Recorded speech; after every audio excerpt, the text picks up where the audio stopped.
Welcome back. Well, the South African National Defence Union has called on the army to swiftly investigate allegations of actions of some of its soldiers allegedly led to the death of an Alexandra man. A 40-year-old Collin Khoza died in hospital on Friday evening after being severely assaulted, allegedly, by a group of soldiers earlier in the day.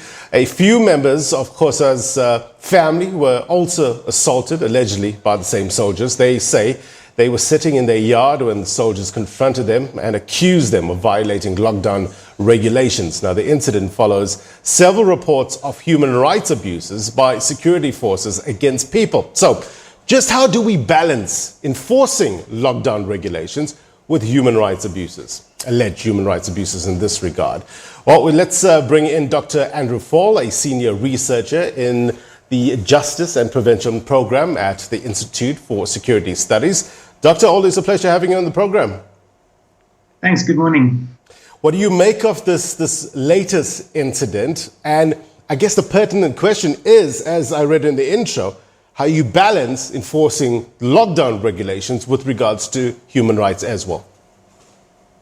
Well, I think, firstly, human rights should always be protected. So we cannot justify the violation of rights in order to enforce the lockdown.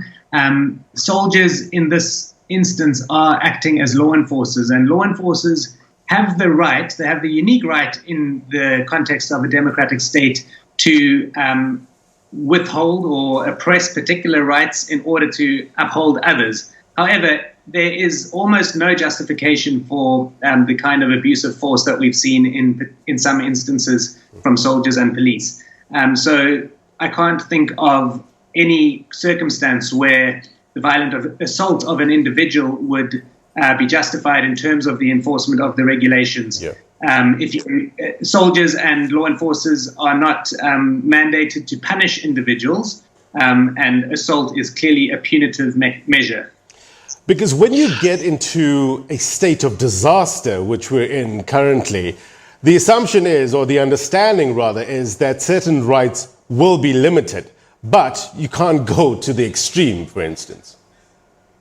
Sure. So your freedom of movement, for example, has been limited, but your freedom of bodily integrity cannot be violated in the sense of an assault. There is no context in which a police officer or soldier has the right to assault somebody unless it's in defense of their own safety or somebody else's.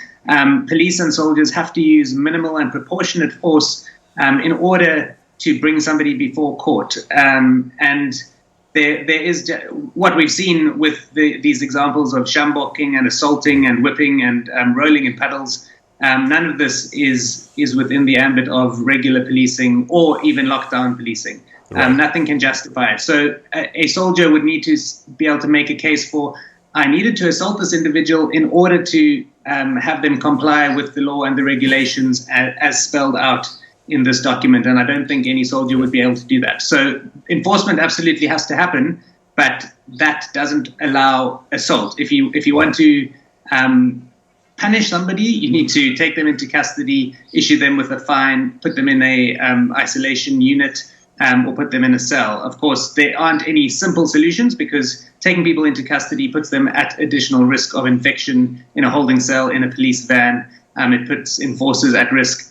However, that doesn't justify violence by the state against citizens.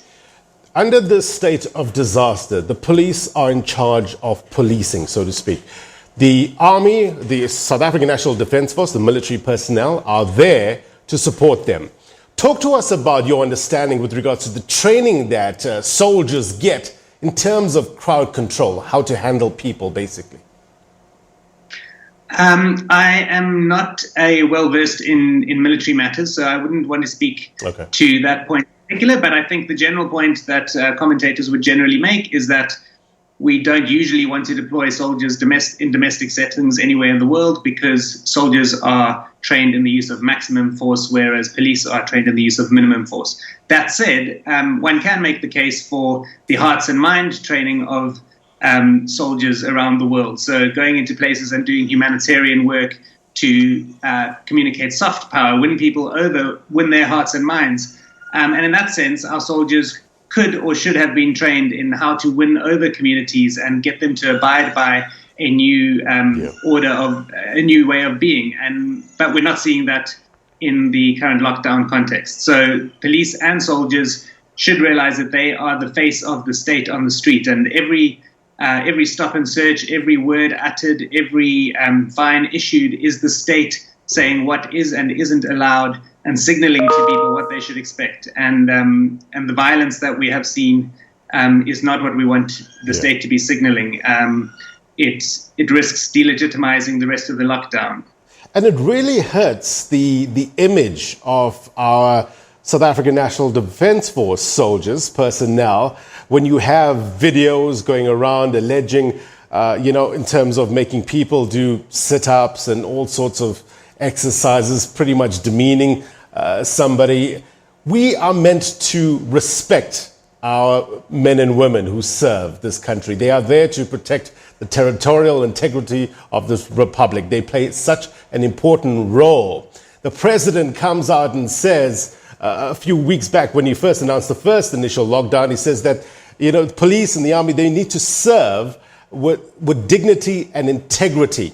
How can our security forces come back from this in terms of changing that perception about them? Well, the first thing that can be done is that both the SANDF and the SAPS needs to take action against perpetrators of these abuses and to make that action public. So we're in a state of effective communication. The state is trying to communicate to citizens why the lockdown is necessary. We saw an effective example of that last night during the health briefing. And police and the SANDF need to show that they really do not tolerate what has been going on. I think we saw some early comments from the police minister about how people need to be afraid of enforcers, but he later backtracked and said, no, there shouldn't be any such abuses.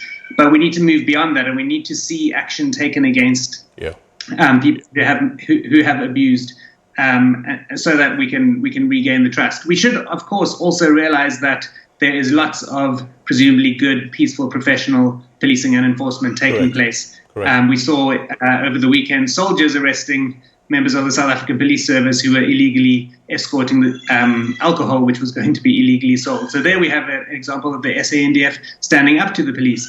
But institutions need to hold each other accountable, but most importantly, they need to hold themselves accountable if we're to regain their trust. And my last point would just be that the SANDF came into this crisis with a very high degree of trust. They were one of the most trusted institutions in the country, with 70% of South Africans trusting them a lot. And I think that's going to be severely damaged during this lockdown. Dr. Faull, important insight, important perspective. We thank you very much indeed for your time. Be well. Thanks very much for having me. All right, that was Dr. Andrew Faull. He is a senior researcher in the Justice and Prevention Program at the Institute for Security Studies. So we're going to take a quick break.